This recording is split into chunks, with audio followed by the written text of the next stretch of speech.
Insyaallah pada pertemuan yang ke-103 ini kita akan melanjutkan kembali sebagaimana lazimnya pertemuan yang biasa kita lakukan setiap seminggu sekali, di mana nanti ada kajian kitab Al-Hikam karya Imam Ibn Athaillah. Kemudian kita sambung dengan zikir dan doa. Hadirin jamaah pasukan zikir yang dirahmati oleh Allah Subhanahu wa taala, karena masih terbilang angetan ya. Angetan, masih suasana lebaran, makanya Kang Farid ucapkan minal aizin wal faizin. Mohon maaf lahir dan batin. Makna minal aizin itu apa, Kang? Apa minal aizin? Maknanya kembali. Kembali dari mana ke mana? Dari nol ke nol. Kayak pom bensin. Mulai dari nol, diisi jos, terus sampai kembali ke nol lagi. Nah itu makna id. Makanya ketika kita hidup dulu bersih tanpa noda dan dosa, kemudian kita lahir di dunia ini terhitung baligh sampai sekarang, betapa menggunung dosa-dosa kita kepada Allah Subhanahu wa taala. Ikuti Ramadan sehingga apa? Dosanya itu dibakar, dosanya itu disirnakan, dosanya itu dihilangkan oleh Allah Subhanahu wa taala, sehingga menjadi nol kembali. Nah, setelah nol ya kalau bisa diisi lagi. Cuma diisi bukan dengan bahan bakar yang kotor, yang nanti akan menyumbat daripada hati kita, menutupi ruhani kita, menutupi jiwa kita. Pakai isi yang bagus-bagus, Pertamax turbo ya, bagus, halus, tarikannya enak. Aja oplosan. Ya, sehingga apa? Membuat nanti rusak lagi jiwa kita. Nah, kembali nol lagi ya kalau ketemu ya tahun depan. Nah, makanya kita jaga supaya apa? Lembaran baru ini kita isi dengan hal-hal yang baik. Wal faizin ya. Kemudian kita menjadi orang-orang yang faiz, orang-orang yang menang, orang-orang yang sukses. Kenapa orang-orang yang menang ini Kang Farid kemukakan? Karena pantas ya, orang-orang yang mengikuti puasa selama 30 hari, kita berjibaku untuk menaklukkan hawa nafsu kita, lapar dahaga kita, serta godaan-godaan yang lainnya. Selama 1 bulan kita terus ya berperang dengan itu. Makanya sunnah kita syukuri ya, menjadikan hari kemenangan. Sunnahnya kita apa? Di dalam memaknai hari raya Idul Fitri ini satu saja, supaya kita benar-benar menang, benar-benar faizin, benar-benar kita menjadi juara di hadapan Allah Subhanahu wa taala. Yaitu dengan kita saling membuka. Yang kita buka apa? Yang kita buka adalah lebar-lebar dada kita. Apa yang tadi buka dada ya jelas ya, bakawadon baangan sesak ya, so dibuka dada kita lebar-lebar, artinya apa? Untuk menerima maaf dari siapa saja yang mungkin dalam hidup kita jumpai, kita temui, baik kesalahan itu biasa ataupun luar biasa ataupun sangat menyakitkan sekali, pada hari itu kita apa? Buka lebar-lebar. Untuk apa? Memaafkan. Khususnya orang yang sering berinteraksi dengan kita. Siapa orang yang selalu membuat jengkel kita? Nah, kita apa? Buka pintu maafnya. Itu adalah orang yang hebat. Karena kata Rasul SAW, siapa yang menyambung, orang yang mematahkan tali silaturahmi di antara kita, dia itu adalah orang yang hebat. Bahkan itu tergolong daripada orang yang nantinya itu ditandai bahwasanya dia adalah orang yang imannya sempurna, orang yang imannya kuat. Karena apa? Mampu membuka lebar-lebar pintu maafnya pada saat ini. Ya, makanya ayo kita saling memaafkan. Ya. Nah, kemudian setelah itu di dalam kitab ini ada tulisan hikmah yang ke-29, talabuka minhu, permintaanmu kepada Allah itu ittihamun lah, bisa menjadi menuduh tidak baik kepada Allah. Kemudian wa talabuka lahu, dan permintaanmu kepada Allah itu juga bisa menjadikan diri kita itu berarti gaib di hadapannya. Kemudian wa talabuka li ghairihi, kemudian kita meminta kepada Allah selain Allah, seperti materi yang ada, harta tahta wanita. Berarti apa? Lakillati hayyaika minhu, berarti sangat memalukan sekali kita di hadapan Allah Subhanahu wa taala. Wa talabuka min ghairihi, dan ketika kita itu meminta sesuatu dari selain Allah, artinya kita bisa jadi menyekutukan Allah. Berarti apa?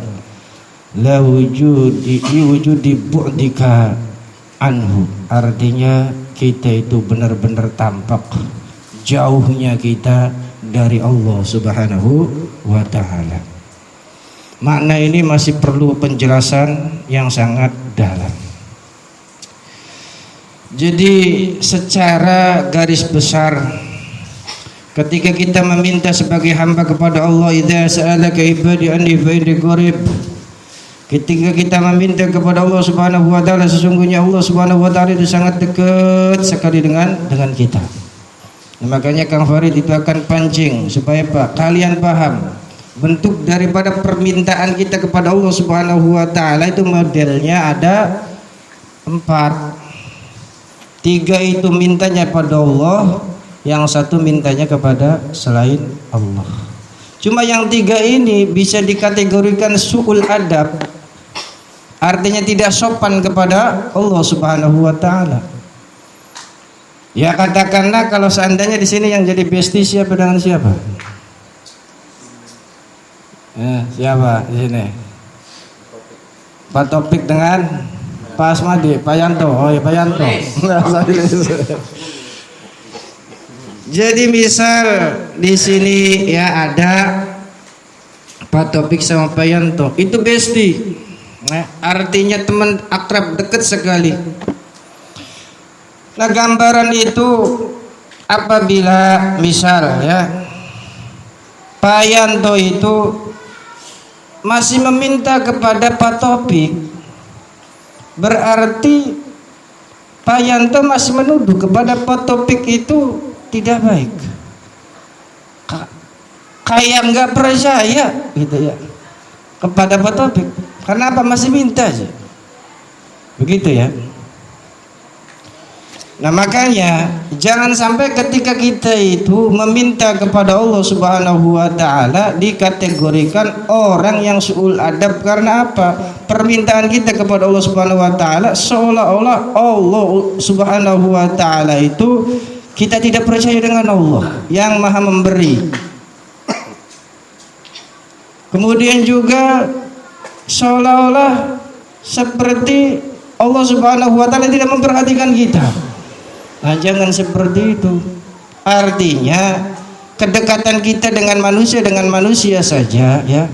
Ketika sudah tahu luar dalamnya, ketika Pak Yanto katakanlah mengabdi kepada Pak Taufik, kemudian Pak Yanto istilah kata meminta, apalagi dia meyakini saya berhak mendapatkan upah, mendapatkan sesuatu hadiah ataupun imbalan dari Pak Taufik, itu sudah dalam kategori istilah kata kurang sopan. Nanti kalau seandainya bahasa manusia, siraku Pak Yanto kayak dipercaya bahwa kita tenang baik, dibayar burung, tenang baik, uga tapai, suruh sang ngomong maning. Ya, paham Gusti Allah. Nah artinya apa? Jadi ketika kita nanti ya dengan Allah mah sudah nggak usah kita minta lagi juga akan ada. Yang penting apa? Beresin servis kita kepada Allah gitu gampangnya ya.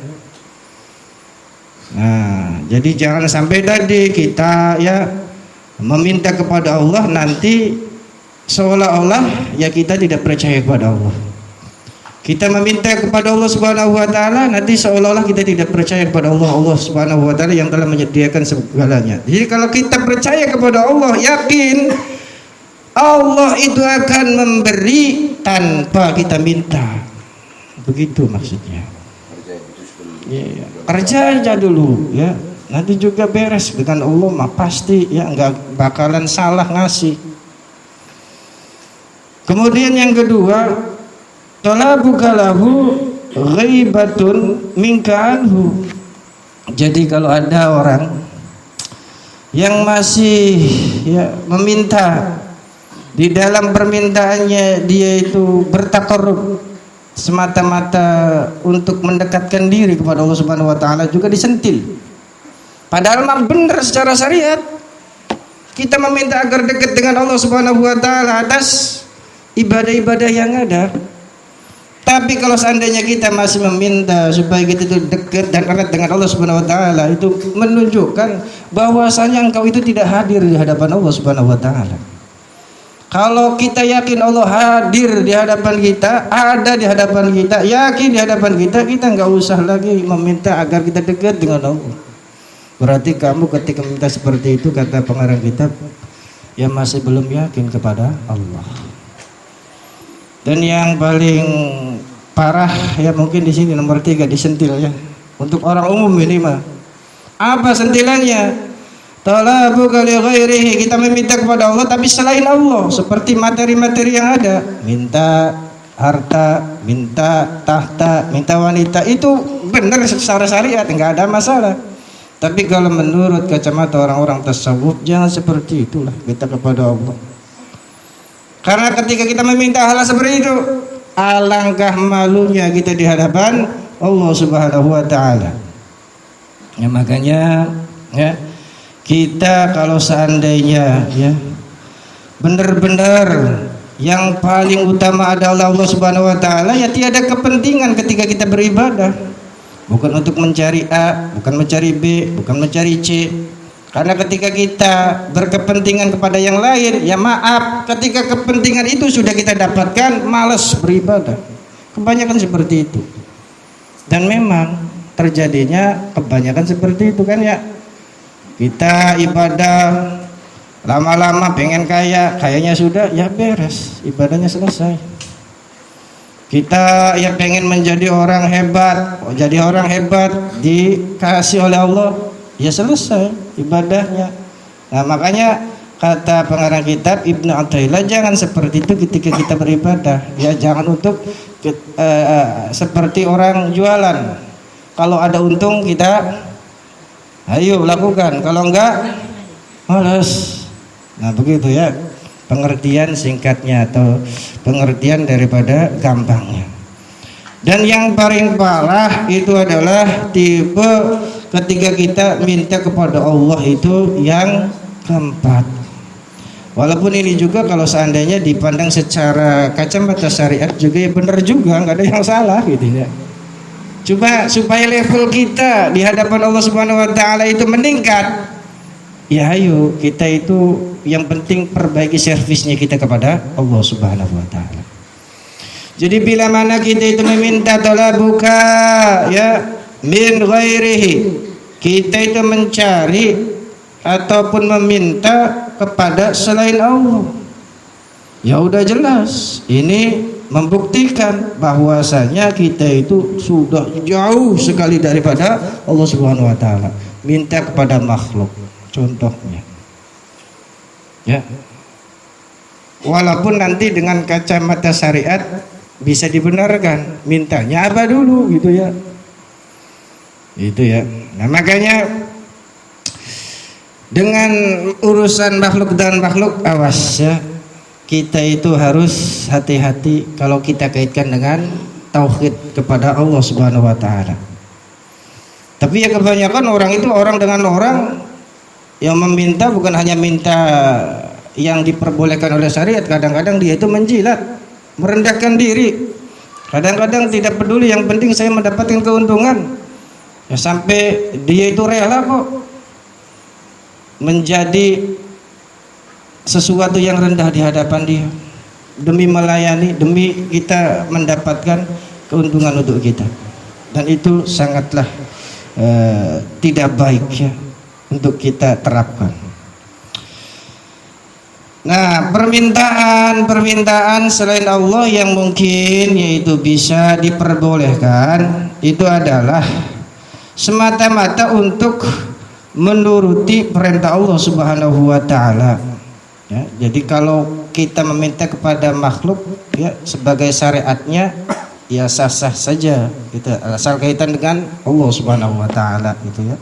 Nah, itulah model daripada 4 macam bentuk ketika kita meminta kepada Allah Subhanahu wa taala agar tidak salah dalam penerapan hubungan kita dengan Allah Subhanahu wa taala, agar terjaga tetap baik, agar terjaga kita itu tetap dekat erat kepada Allah Subhanahu wa taala.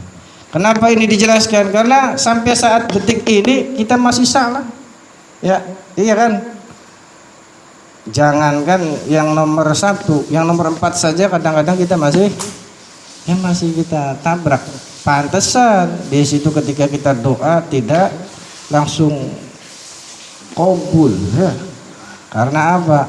Yang kita cari adalah permintaan-permintaan kita yang pada dasarnya kita belum pantas untuk mendapatkan doa-doa yang kita panjat kepada Allah.